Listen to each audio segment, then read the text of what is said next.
You're listening to The Globalist, first broadcast on the 10th of September 2024 on Monocle Radio. The Globalist, in association with UPS.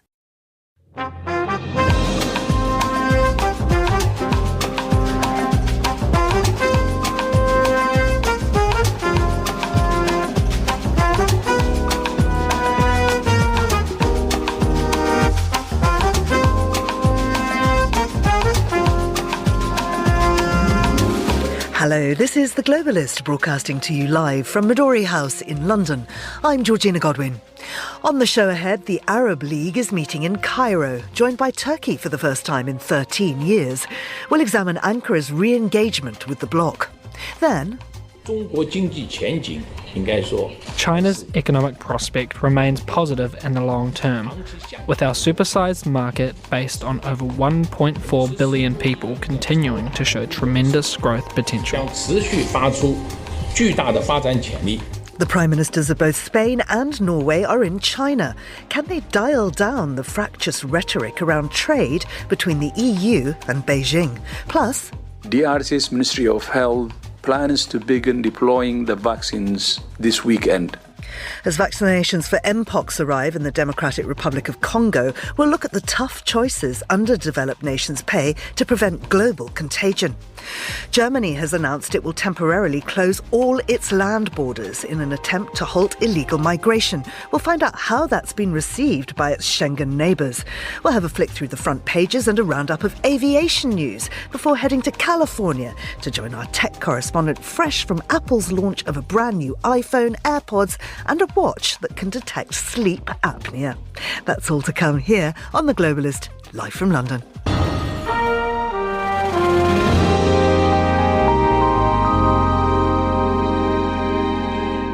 First, a look at what else is happening in the news. Russian officials said today they shot down at least 15 drones around Moscow overnight in a wave of attacks that set residential buildings on fire, killed a woman and forced more than 30 flights in the capital to be suspended.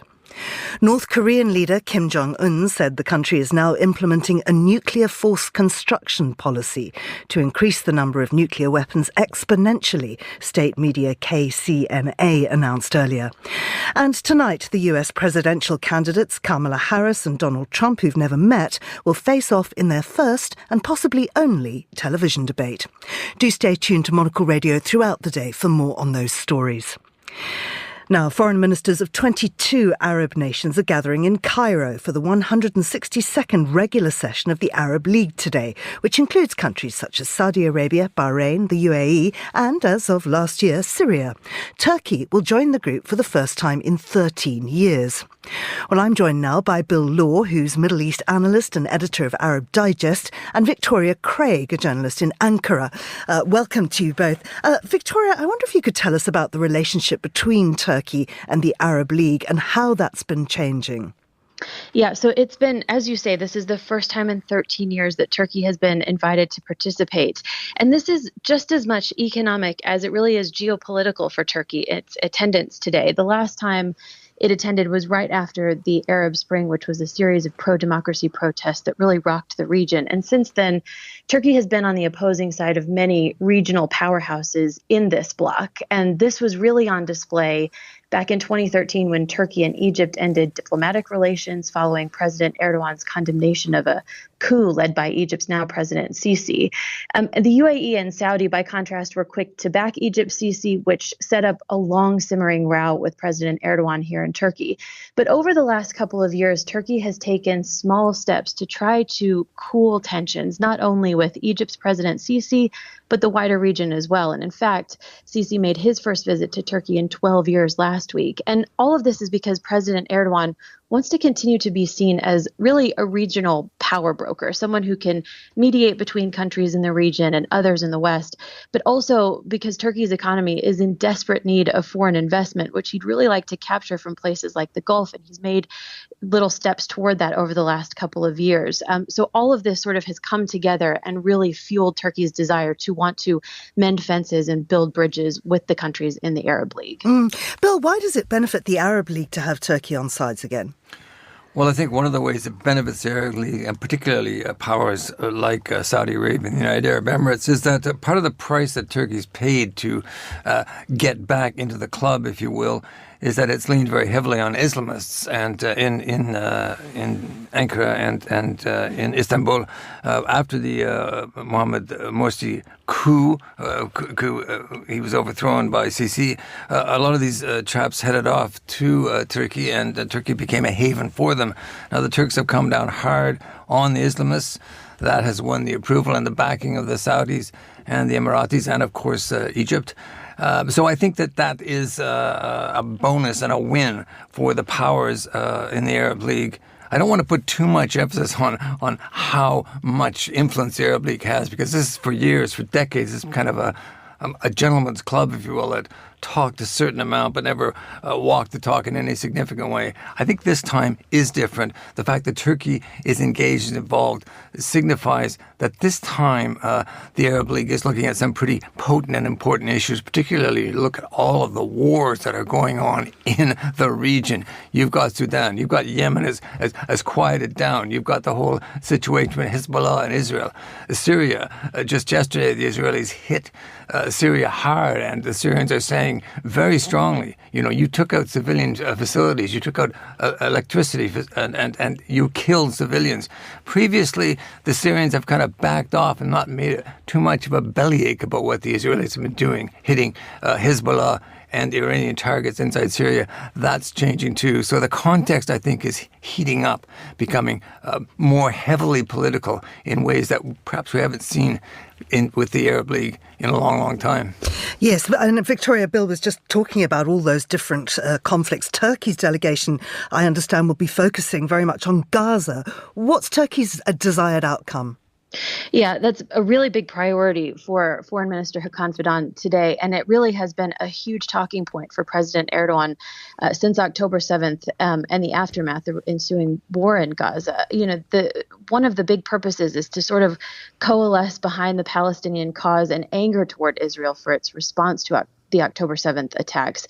Just yesterday, President Erdogan said that Islamic nations need to form an alliance against, quote, the growing threat of Israel's expansionism. And he pointed to normalizing relations with countries, including Egypt, and the attempts at talks with Syria as efforts to sort of tackle this issue. He's also called for more solidarity and cooperation in the Islamic world to, quote, display a more determined stance against what he calls a genocide in Gaza. And this is really, as I said, it's not new. This talk is not new for President Erdogan. For the past year, he's really railed against Israel and President Benjamin Netanyahu's decisions to fight Hamas. He's called Netanyahu the butcher of Gaza. He's held huge rallies in support of Palestinians here in Turkey.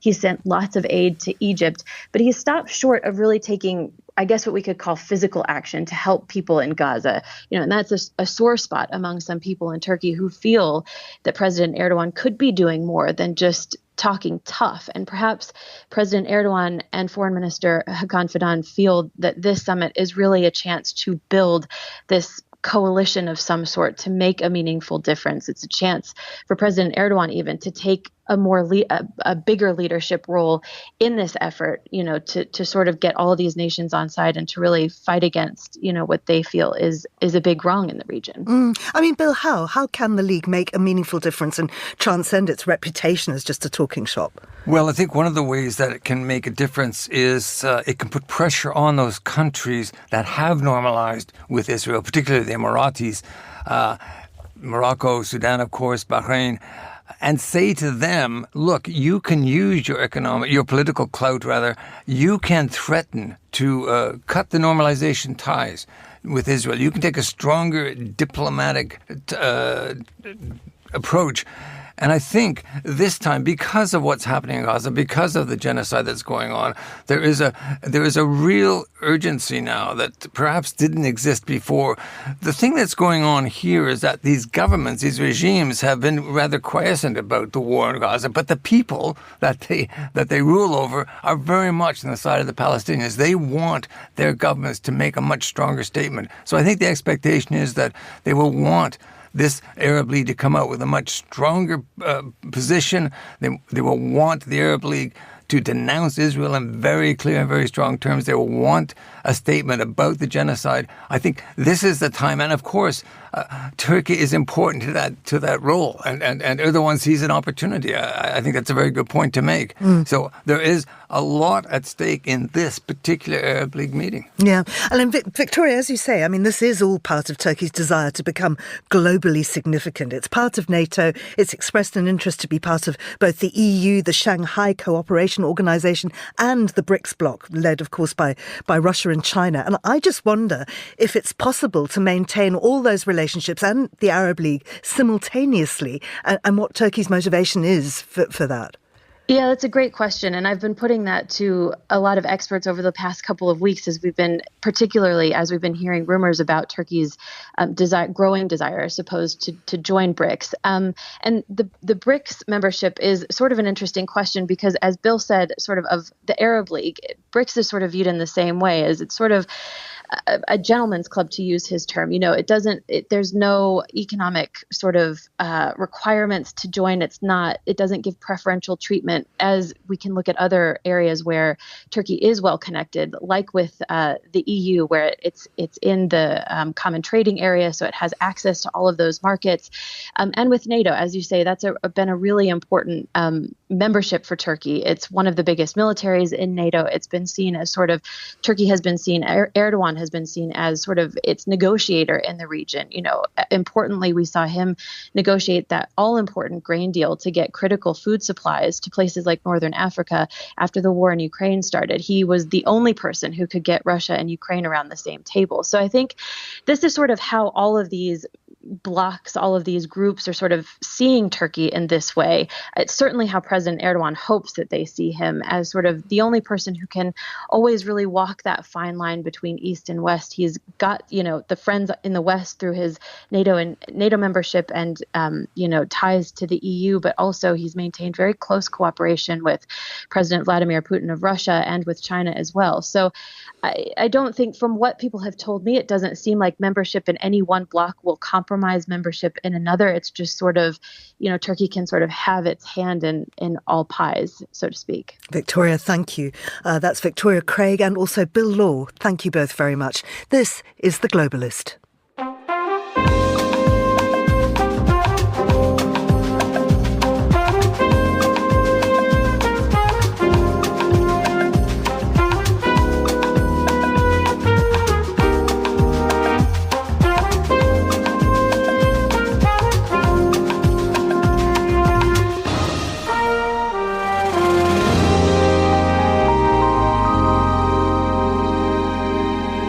It's 14:13 in Beijing, 7:13 here in London. The EU High Representative for Foreign Affairs and Security Policy, Josep Borrell, recently said that China-EU differences in many issues should not push us into a systematic confrontation. A Chinese Foreign Ministry spokesperson said the two sides should be characterised rightly as partners, not rivals. Cooperation rather than competition should be the defining feature of the relationship. Well, these are encouraging remarks at this time of China-EU trade friction. Also encouraging is the fact that both the Prime Minister of Spain and Norway are in China on official visits this week. Well, I'm joined now by Bill Hayton, who's Associate Fellow at Chatham House's Asia Pacific programme. Bill, many thanks for coming into the studio. On your bike, I saw. Cycling in, yes, doing my bit. How significant are these visits to China from the European leaders? Well, I think there's two different agendas going on here. Norway is celebrating the 70th anniversary of diplomatic relations with China. It was one of the sort of early countries that established relations with communist China.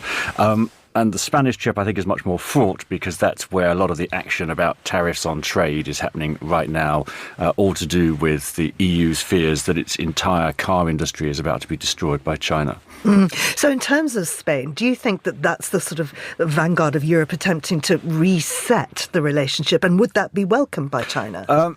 Yes, I mean, well, what China wants now is lots of free trade, no tariffs, no restrictions, because China is doing incredibly well out of the electric vehicle revolution. It dominates the entire production chain from the mining of lithium, through battery production all the way to the actual manufacture and sale of cars. And the EU is fearful. I mean, Volkswagen talking about closing plants for the first time in its history, and Spain is also another large producer of electric vehicles. The EU imposing tariffs of up to 37% on Chinese electric vehicle imports, and China has chosen to retaliate by launching an investigation into pork products. And Spain, by chance, is the EU's largest pork exporter, just over €1 billion worth. So I imagine there's going to be some fairly tough talking between the Spanish Prime Minister and the Chinese side on this. And I wonder if the Spanish visit undermines EU sanctions at all. Well, I don't think it undermines the sanctions, but it's clear that you've got these different national interests at stake here. And, as ever, I guess, with the EU, you've got this problem of coordinating the national interests with the EU's interests as a whole. So, Germany, for a long time, the most bullish country on investments in China, companies like Siemens, doing huge business in China. But then all of a sudden, fearing now that China has stolen a march on them in many, many areas of business, and kind of, fearing competition. And China really, kind of dominating in those spheres, and putting pressure on other EU countries, maybe to try and force a meeting of minds in Brussels.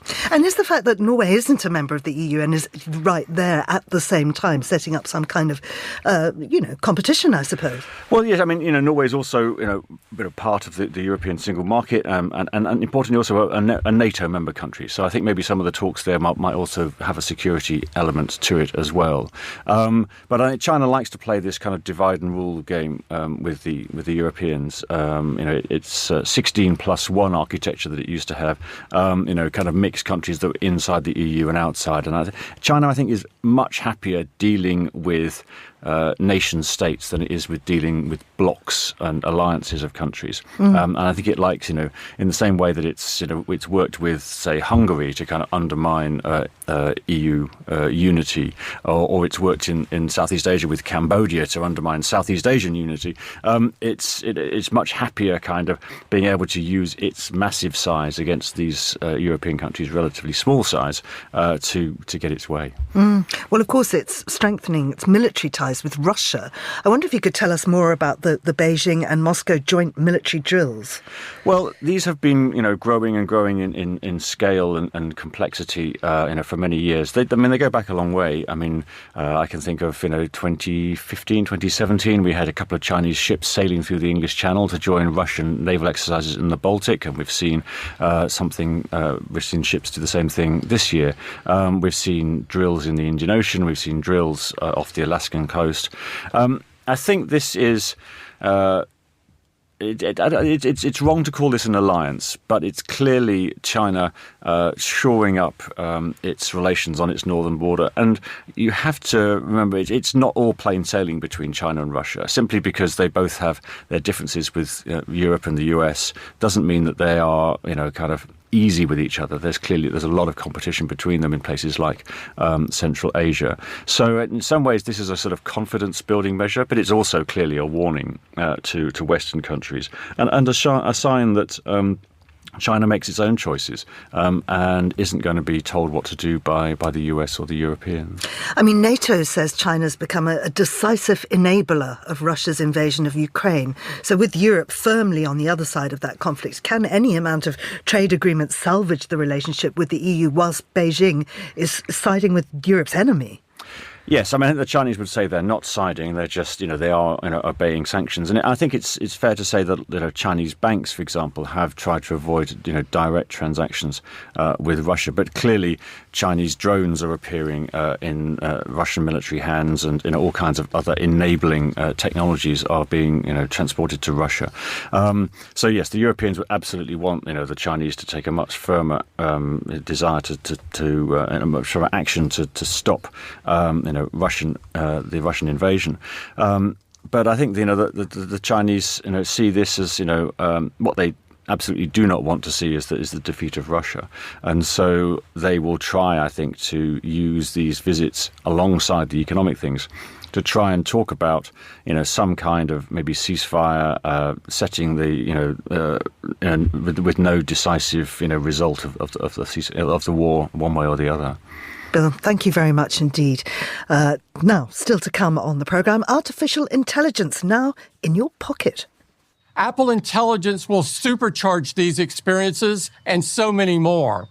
It puts powerful generative models right at the core of your iPhone, making it even more useful and delightful. That's CEO Tim Cook. He launches a raft of products as Apple plays catch-up with AI. This is The Globalist. UBS has over 900 investment analysts from over 100 different countries.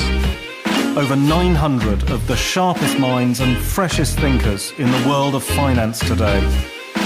To find out how we could help you, contact us at ubs.com.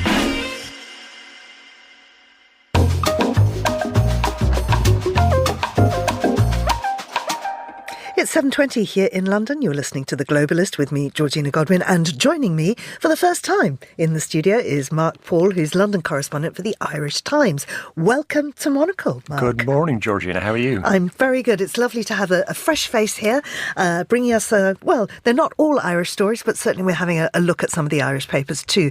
Let's begin, though, with the big event that's happening tonight, and that is, of course, the debate between Kamala Harris and Donald Trump. The Times has an interview with somebody within the Harris camp who's playing Trump in the debates. Tell us more. Yes, I mean, it's a little bit of a scoop. They've managed to get a hold of a guy called, the Times has managed to get a hold of a guy called Philippe Reines, who, as you say, is playing Trump. He's role-playing Trump in the debates with Harris. She's been holed up since last week in a hotel in Pittsburgh for several days. And this guy seems like a little bit of a political method actor. I mean, he gets into the detail, right down to wearing the long red tie, and he kind of wears platforms in his shoes to make himself taller. But he's given the Times quite some nice detail about how Harris may approach this debate. And what he's effectively told her is, don't get too caught up in Donald Trump's lies, and instead just remind him of what he hasn't done. So, instead of arguing with him over fictitious numbers, over, for example, say immigration, remind him that he promised to build a wall and that he never built it, and that this might get under his skin. So, there was some good advice coming into Kamala Harris from everywhere. I mean, I saw a line in there from Hillary Clinton saying that, don't be baited by him. Make sure that you bait him. You're the one doing the baiting. So it'll be interesting to see how if this works for Kamala Harris, but also if it moves the needle for her, because I think some of the sugar high for Kamala Harris has worn off, of course. I mean, she's now in the latest poll, the latest New York Times poll, she was back 1 percentage point behind Trump. I mean, she may not win the election in tonight's debate, but she could lose it if she doesn't do well. So let's hope this political method actor, if you're a Democrat, let's hope the political method actor gives her some oomph for this debate, and let's hope that it's a great debate for everybody watching. I mean, it seems hard to understand how she couldn't do well, given the fact that Trump has been so completely incoherent recently. Yes, but he's also done 6 of these debates in the past. He's highly experienced at them. And the last time that Kamala Harris did a debate in the primaries for the 2020 election, she wasn't that great. Even though she's a prosecutor by training, and, there's this hope and expectation that she will use those prosecutorial skills to really, show what Trump has done and what he hasn't done. She's the one who's really coming from behind here, so she's really got to take some risks tonight. And something else that she's probably going to have to do, Georgina, is just stake out some actual policies and real political positions, and she's done very little of that. In the last couple of days, we've seen a little bit of leaking of positions that she might do. I mean, she's spoken before about bringing in laws to prevent price gouging amongst big grocery multiples, and that's something that might play well with US voters who are worried about the cost of living. And she's also spoken about tax cuts for the middle classes. But this debate is huge for her. It's a huge moment. And for a lot of Americans, this will really be the first time they really get to know her, even though she's their vice president. And I mean, just before we leave the subject, I mean, Trump is notorious for just lying. He just spews out whatever he wants. She's been advised not to challenge him on those. And I find that very worrying, that here is this man who could potentially lead the US, who just stands up and says whatever whatever he feels like, regardless of whether it's the truth or not. It kind of reminds me of that old saying that, don't argue with a pig or don't wrestle with a pig because, you'll get dirty and the pig likes it. And that's effectively, I think, the crux of what they've advised Kamala Harris to do. Yeah.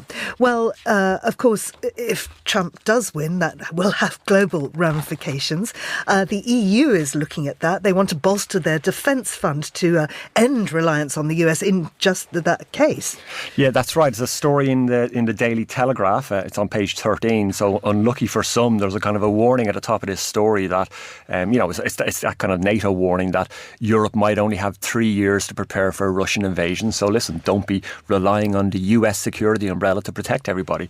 So the story is effectively about how the European Union is going to bolster a defence fund to end the reliance on the US. And Ursula von der Leyen, the president of the European Commission, she commissioned this report, which was written by Mario Draghi, the former head of the European Central Bank. And what he's basically said is that the European Union has to spend big on joint defence, and because they can't rely on the US for the security, and in particular if Donald Trump wins the election. Now, look, I'm not sure it's such a big Trump thing. This is something Europe might have had to do anyway, because the last 3 US presidents, Trump, also Biden, and before those, Barack Obama, they had all wanted to pivot the US's attention towards China, with the kind of expectation that Europe was going to have to look after itself from now on. But of course, the Ukraine war changed all of that when Russia invaded Ukraine and the US's attention switched back to Europe. So it's all part of a big €800 billion strategy that Ursula von der Leyen has for the sort of reindustrialisation of Europe, so that it doesn't fall behind China and the US. And it's kind of, it's big game politics. And actually, there's a kind of a microcosm of this in Ireland. In a sense, Ireland's not a NATO member. Ireland is a militarily neutral country, but Ireland has the same kind of thing where we rely for our defence effectively on Britain. I mean, Ireland doesn't have an air force to speak of. All of our top cover in Ireland comes from Lossiemouth in Scotland. Ireland doesn't have any real navy to speak of, but some of the biggest internet cables for all of the EU, all of the big Silicon Valley companies in Europe, they all come through Irish waters. And so we have a microcosm of this debate in Ireland, but it's all about, people have got to start looking after their own houses, and this is what Europe is telling itself. You can't rely on the US anymore. You've got to stump up and pay yourself. Well, let's stay with Ireland, because there's a great colour piece in the Irish Times on Ireland's election. Yes, that's right, and written by a colleague of mine, Sarah Burns, a young journalist, a very good young journalist in our newsroom back in Dublin. In effect, she's gone out on the streets with opposition TDs, which are the same as MPs in Ireland, who have started effectively canvassing for an election that hasn't been called yet. And she's gone out, Ireland could run until next March without an election, but everybody thinks it's going to come in November, because Sinn Féin is weak, Sinn Féin being the main opposition party is weak, and the government thinks it could win again if it goes early. So they've gone out in the streets, and something that seems to have cropped up on the doors a lot is, I don't know if people notice it here in Britain or elsewhere in Europe, but there was a big hullabaloo in Ireland last week because the government managed to spend €336,000 on a bike shed to hold 18 bikes in the National Parliament. And this kind of stupidity, this crass political stupidity, is something that kept popping up in the doors. But what the colour story really gets to the heart of is Sinn Féin ready for government, and is Sinn Féin going to miss its chance again? And the constituency actually that she's gone out in, Dublin South Central, it's actually the constituency where my family home is. I live in London, obviously, at the moment, but it's where my home is, and that constituency is kind of known as the People's Republic of Dublin South Central. I mean, it's so left wing. Sinn Féin should win easily there, but it doesn't seem to be doing so well now, and it plays back into this fear amongst Sinn Féin that they may miss their chance again, and the Irish government may get back in again. There's a giveaway budget coming up. There is, yeah. I mean, there's a budget in early October, and the Irish government effectively will press the money button, and they will fire money and pour money all over the Irish electorate, and breaking all of their own fiscal rules, it should be added, and that's what's leading to expectations that an election will come soon afterwards. 3 different Irish cabinet ministers traipsed through London last week. I met all 3 of them: the Minister for Finance, the Minister for Public Expenditure, and the Taoiseach, the Deputy Prime Minister. They all claimed an election wasn't coming, but I mean they would all say that. But they all waved away concerns about whether or not they were breaking fiscal rules. But I'm sure they'll break whatever rules they have have to fiscally if it means they might beat Sinn Féin in the election. Now, talking about pouring money down the drain, there is this great piece in the Times, and this is about very expensive wine being used to make sangria. That's right, Chateau Petrus, which is a very, very famous Bordeaux wine, which is like it's kind of like holy water in France, I think, isn't it? Well, a video has gone viral in France and has caused horror across France because it shows clients in a restaurant on an island just off the south coast of France pouring bottles of Chateau Petrus in to make sangria. So 120 grams worth of the stuff they poured into a big glass bowl along with orange juice, ice cubes and all the rest of it. And there's a delicious quote from a very, very famous French sommelier in the story. His name is Philippe Forbrac, and he said it's like using a Picasso to make a fire. And I think that's how the French people have looked at this. And I think it just falls into that pantheon of stupid things that rich people do. I mean, you get wine that's almost €4,000 a bottle. You pour 30 bottles of it into a jug, you pour orange juice in on top of it, you make a video, and suddenly an entire nation thinks you're very crass and very, very stupid. So look, I mean, I don't know, it must be one of the most horrible things to happen to the nation of France in a while. I like the last line of the story too, which it named a restaurant and it said they didn't respond to a request for comment. Well, I bet they didn't. Listen, Mark, it's been lovely having you here. I hope that you'll come back. Thank you very much, Georgina. That's Mark Paul from the Irish Times. Now, here's what else we're keeping an eye on today. Russian officials said today they shot down at least 15 drones around Moscow overnight in a wave of attacks that set residential buildings on fire, killed a woman and forced more than 30 flights in the capital to be suspended. Ukraine's domestic drone industry has been growing rapidly, and Kyiv's been stepping up drone attacks on Russian energy, military and transport infrastructure.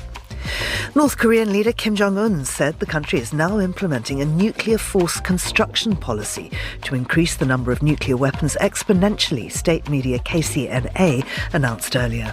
Kim also said North Korea is facing a grave threat from what it said was a US-led nuclear-based military bloc in the region.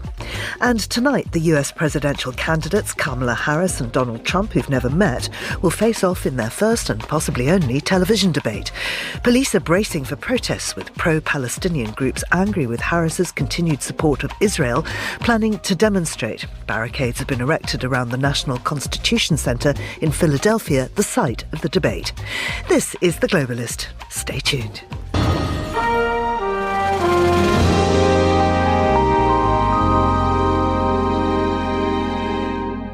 Mpox vaccines have arrived in the Democratic Republic of the Congo, and in Gaza, children are being vaccinated against polio.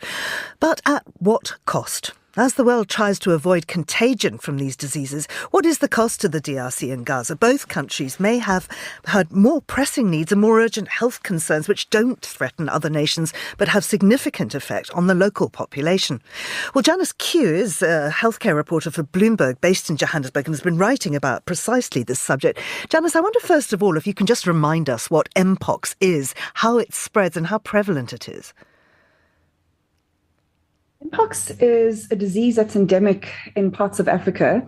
It used to be called monkeypox. The actual virus is still called that. The name of the disease was changed officially a couple of years ago, and it presents in a similar way to a lot of other infectious diseases like chickenpox, even with fever and then eventually lesions.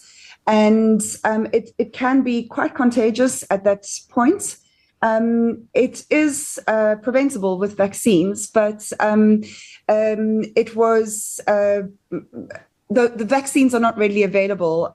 They were designed for smallpox originally, which was eradicated, and so there isn't a ton of vaccine makers who still make mpox vaccine. Mm. The vaccines have arrived, or some vaccines have arrived, not nearly enough, in the Democratic Republic of Congo. But I wonder if mpox is seen as a priority in the DRC. It's a tricky area. Firstly, it's a tricky area to work in because it's about roughly the size of West Europe, and it's racked by a decades-long conflict and poverty. In the east of the country, which is really the epicenter of this new, more virulent strain, there are 4.2 million internal refugees in crowded camps.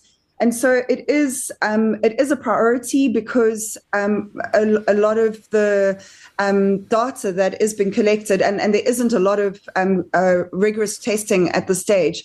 But what is coming out is that it's we don't really know what we're dealing with this new strain. So it is a priority. But as you have implied, at least, there are a lot of other issues in the area, and cholera alone is quite a big problem in that region at the moment. So there are a lot of things that they're dealing with, and it's quite similar actually in Gaza. You're sitting there with a disease that is actually very treatable. And you've got the WHO, the World Health Organization, having gone in there to vaccinate children. They've managed, since the 1st of September, to vaccinate already 187,000 children up to the age of 10 in central Gaza, and they're now moving on to other regions trying to do the same. So, Mike Ryan from the World Health Organization, he's been quite vocal on how vaccine rollout programs only get attention when there's a risk of spread to the rest of the world. Just tell us more on that. Yeah, his words, he was quite outspoken in a briefing last week, and he was saying that, mpox has become an issue because it's seen as an international health threat, not because it's necessarily killing kids in a certain place. And it's the same with polio in Gaza. The reason that it's got attention and we've got all this cooperation is because it's a threat outside of Gaza, not just to the children of Gaza. And that the world only really wakes up to these threats when when there's risk beyond the national border, and countries are otherwise left to deal with these national problems at a regional level most of the time. And many of these countries are facing multiple threats. They need assistance in a whole lot of ways, just from a health perspective, in terms of, developing proper capacity response mechanisms. And, that the world really needs to wake up and realize that it's not only when it's an international infectious disease threat that this aid is needed. You're based in Joburg. You've been writing about infectious diseases for a long time. I suppose this echoes what he's saying, but are shots sent for specific diseases enough? What more could be done to tackle preventable diseases, particularly in underdeveloped nations? Well, certainly, in Gaza, the numbers that were coming out last week were 600,000 cases of diarrhea, more than 110,000 cases of hepatitis A, a number of acute respiratory infections this month. These are all things that, if there was working health facilities, would probably be dealt with relatively easily. Things like water, access to drinkable water. Certainly, coming back to the mpox situation in Africa, the Africa CDC are pushing quite hard to ensure that a vaccine maker like Bavarian Nordic, which makes mpox vaccine, is also in talks with local vaccine makers to at least have fill and finish facilities on the continent. In Africa, we import most of the vaccines that we use, north of 90%. And we saw in COVID, that Africa was at the back of the queue when it came to vaccine deployments. And so you can respond far faster to any emergency if you've got vaccines on the continent, and you can ensure that vaccines produced locally are going to the region. During COVID, we had, in South Africa at least, we had an arrangement with the Serum Institute in India. But when their situation got out of control, there were delays in getting those vaccines here, despite agreements that had previously been made, because understandably, they needed to attend to their people. So the key would be local manufacture for that. Janice, thank you. Very interesting take on all of that. Janice Q from Bloomberg. And this is Monocle Radio.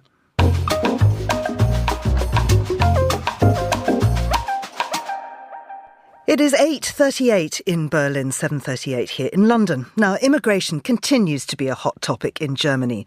Last week, the anti-immigration AfD party did very well in the East German state elections. There was a deadly knife attack by a Syrian asylum seeker last month, and now the German government has been consulting with the main opposition CDU party on ways to curb migration in the face of big public concern.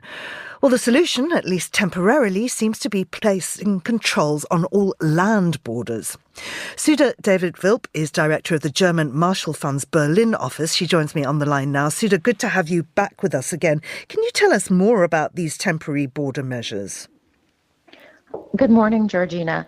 Yes, on Monday, Interior Minister Nancy Faeser announced that there will be checks or patrols at the borders of Germany. And these, of course, are borders with Schengen countries within the EU that is supposed to allow for the free movement of travel. So she claims that irregular migration is an issue that needs to be addressed. And as you mentioned, state elections in Germany last week gave pause to the governing coalition in Berlin and to the opposition party about how much migration is top of mind for voters here in Germany. So is it just the border initiative that's happening, or is the government hardening its stance on immigration more generally across the board? Well, it's not just the border checks. Germany is also trying to ramp up deportations of migrants that don't receive clearance to stay in Germany. Germany has a very values-based foreign policy when it comes to migration. Everybody has a right, if coming to Germany, to claim asylum, but the process is being bogged down by long caseloads, and also the fact that there is no diplomatic ties with Afghanistan, for example, or Syria, where many of these migrants come from. And there needs to be, of course, channels of communication to return asylum seekers or migrants back to these countries. You mentioned Germany's Schengen status. It shares land borders with Denmark, the Netherlands, Belgium, Luxembourg, France, Switzerland, Austria, the Czech Republic and Poland. I think it's important to know who else this impacts on. They're all members of the Schengen zone where there are no restrictions and checks on travel. So what does this mean for free movement for European citizens, all those who do have Schengen visas? It will certainly cause irritation for, those EU citizens that travel across borders for work or to go shopping. But I think that the German government realizes it has to listen to voters' appeals and concerns about migration, considering the horrific murders in Solingen, where a Syrian refugee killed festival goers. And of course, something also happened earlier this summer where a policeman was killed by an Afghan refugee. So it will cause irritation. And, the opposition party, the Conservatives, and the government claims that there will be a sort of domino effect that, these irregular migrants will actually be pushed back to the countries where they're supposed to register according to Dublin rules in the EU. But of course, many of these Schengen countries are not pleased to have to take back migrants, and this will cause consternation and certainly irritation among EU partners. And where does Germany assess that the main threat is coming from? Is there a particularly problematic border in their eyes? Well, I think it's also Austria, the southern border, that is worrying Germany, but also, Switzerland has also. I saw a report on German television where they had video of Swiss police simply kind of turning a blind eye to migrants crossing the border into Germany. So, I don't know if there's a particular country in that one needs to look at it to focus on. But of course, I think Germany also knows that they want to be careful about relations with countries like Italy or Spain that are really on the front end of receiving these migrants. And the EU needs to do something about controlling its external borders. And because Germany is always sort of criticized for being, being very interested in the EU, but of course also interested in its own national interest. And that was a criticism 10 years ago when Chancellor Merkel let in a million refugees in 2015 and 2016 without really consulting with other countries. And then, of course, she didn't worry about closing the borders. But now German voters are demanding it. I just wonder, I mean, I don't have the German national crime figures in front of me, but you mentioned these couple of horrific incidents which were carried out by refugees or by asylum seekers. But I'm pretty willing to bet that many more crimes have been carried out by German nationals. I wonder if this seeming succumbing to what the AfD wants and what the AfD supporters want is a worrying swing to the right for the country. So crime is certainly one issue, but I also think it's a matter of, even municipal officials just telling the national government, look, we need to take a pause. We can't even accommodate the record number of migrants that are coming to Germany. Over 300,000 asylum seekers on average each year over the last decade, and not even mentioning the over 1 million Ukrainian refugees that have come to Germany. So it's a matter of integration and also being able to maintain the welfare state in Germany. And of course, Germany also needs skilled workers and talent. So I think the country is caught in between a rock and a hard place about being welcoming, in letting people in to help the demographic decline in Germany, but at the same time, allaying concerns of voters about irregular migration. Suda, thank you very much indeed. That's Suda David Wilp from the German Marshall Fund's Berlin office. And this is The Globalist on Monocle Radio. UBS is a global financial services firm with over 150 years of heritage. Built on the unique dedication of our people, we bring fresh thinking and perspective to our work. We know that it takes a marriage of intelligence and heart to create lasting value for our clients. It's about having the right ideas, of course, but also about having one of the most accomplished systems and an unrivaled network of global experts. That's why at UBS, we pride ourselves on thinking smarter to make a real difference. Tune in to The Bulletin with UBS every week for the latest insights and opinions from UBS all around the world.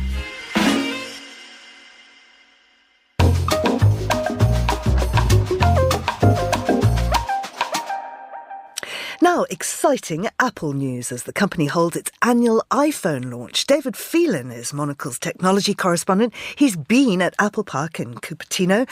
He's just back from the event. David, what was the atmosphere like? It was pretty excitable, I would say. The iPhone launch is always the big event of the year for Apple, and the truth is that when you're refreshing a phone every single year, it gets harder and harder to do something new, something striking. You change the design, you upgrade a camera, and it all becomes a bit so-so.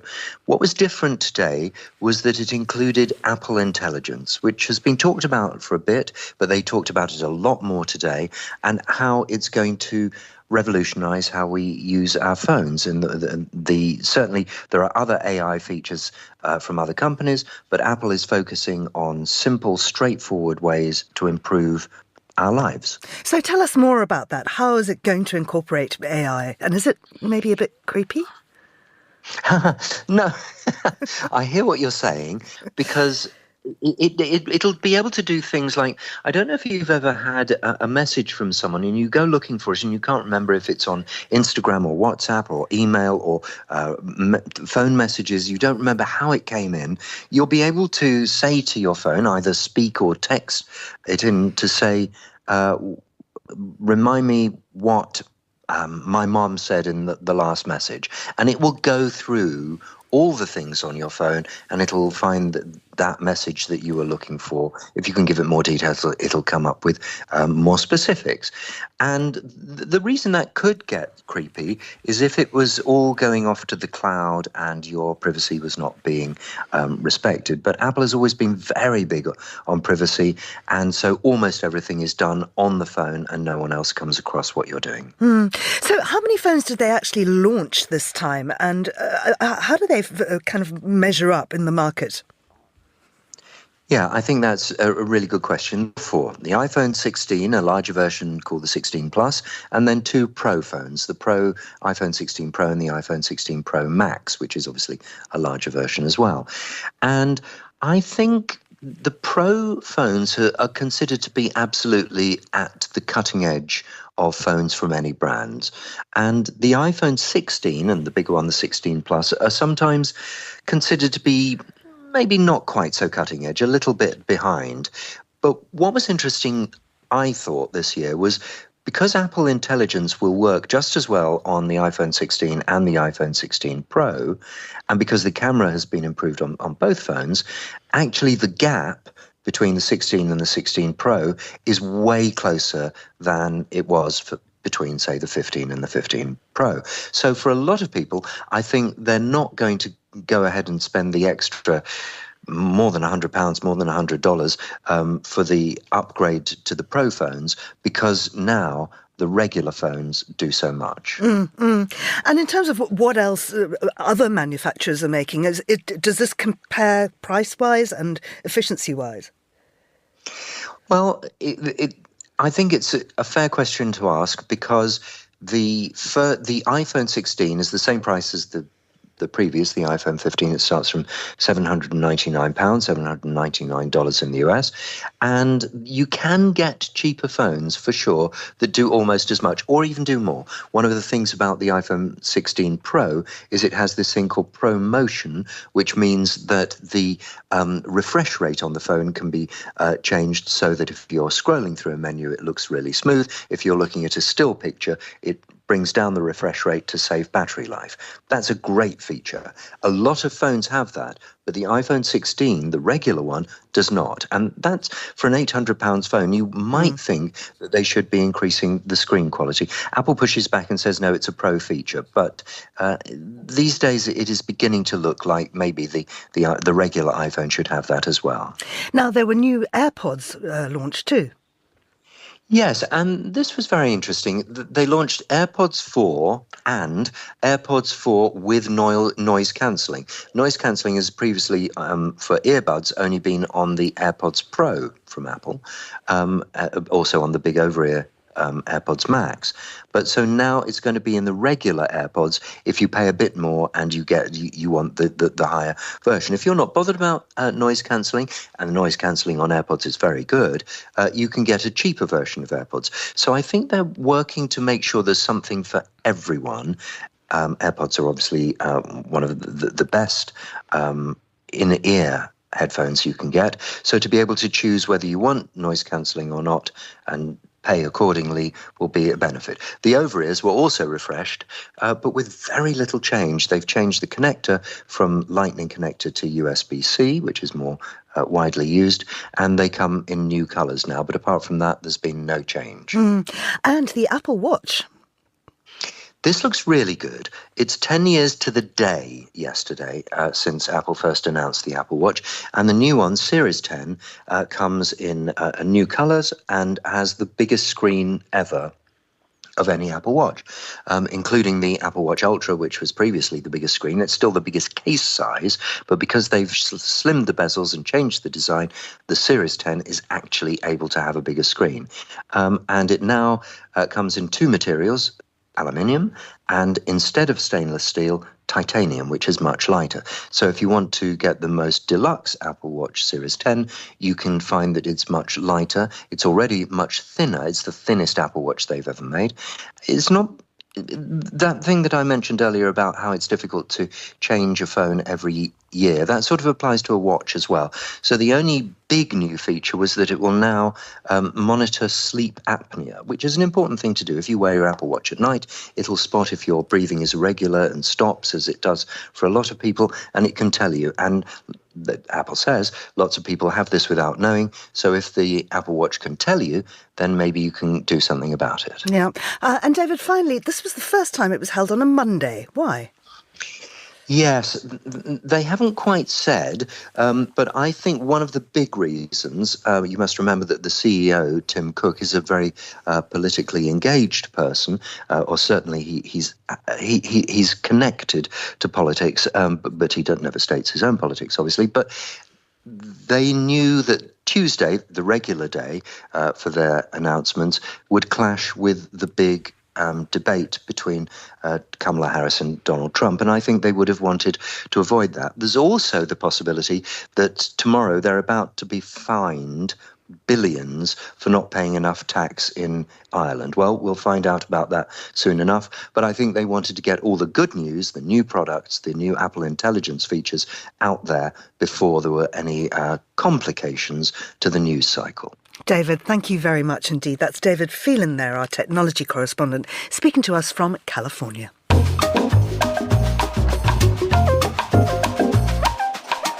And finally, it's time to talk aviation with Sally Gethin, who's an aviation analyst and joins me in the studio now. Sally, many thanks for coming in. You're welcome. I, along with many people, was celebrating the fact that soon we could stop decanting all our cosmetics into tiny little bottles and trying to cram them all in one pathetic little plastic bag.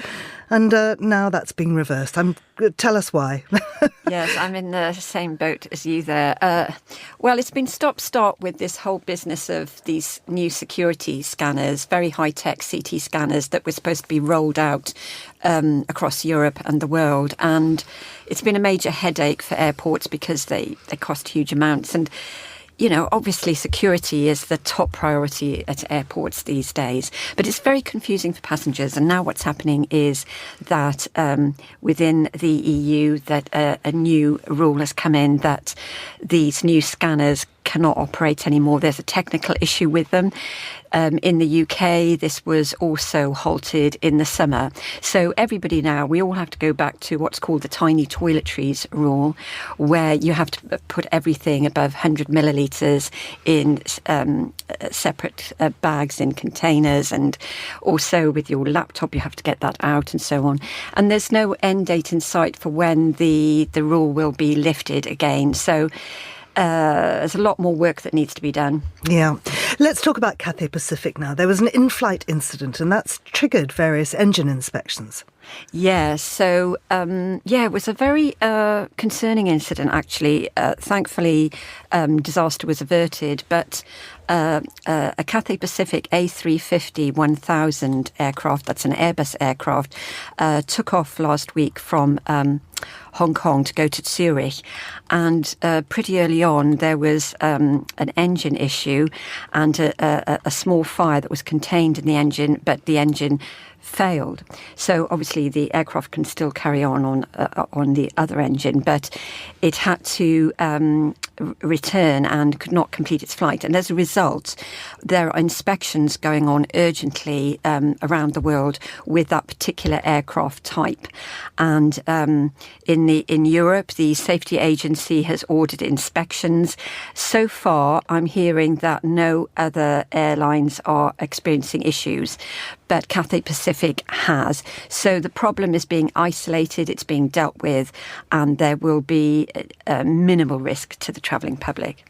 Which other airlines are having to have a look at their? Yeah, it's a good question. So there's about 87 of these aircraft type in operation, and Qatar Airways is a big operator of them, and British Airways operates them as well. So they are in operation with many large global carriers around the world. Sally, thank you very much indeed. That is Sally Gethin, the aviation analyst. And that's all for today's programme. Many thanks to our producers, Vincent McAviney, Christy O'Grady and Monica Lillis, our researcher, Sana Jimani, and our studio manager, Flynn Simons. After the headlines, there's more music on the way, and the briefing is live at midday in London. The Globalist returns at the same time tomorrow. And let me tell you a little bit about some of our other programmes that you can enjoy listening to today or whenever you choose to download them. Meet the Writers this week is with Sam Leith. Now, he is the literary editor of The Spectator magazine, but he's written this wonderful book, which is an examination of childhood literature. It's absolutely enchanting because you go through and you recognise all these books that really have made us who we are, depending on what you read. But he also explains why Dan Brown, who's a bad writer, sells so much, and why a poet like Rudyard Kipling possibly shouldn't be cancelled. And he tells us why literary critics are generally tempted to be quite snarky. So that's Meet the Writers. You can download it from our website. I'm Georgina Godwin. Thank you for listening.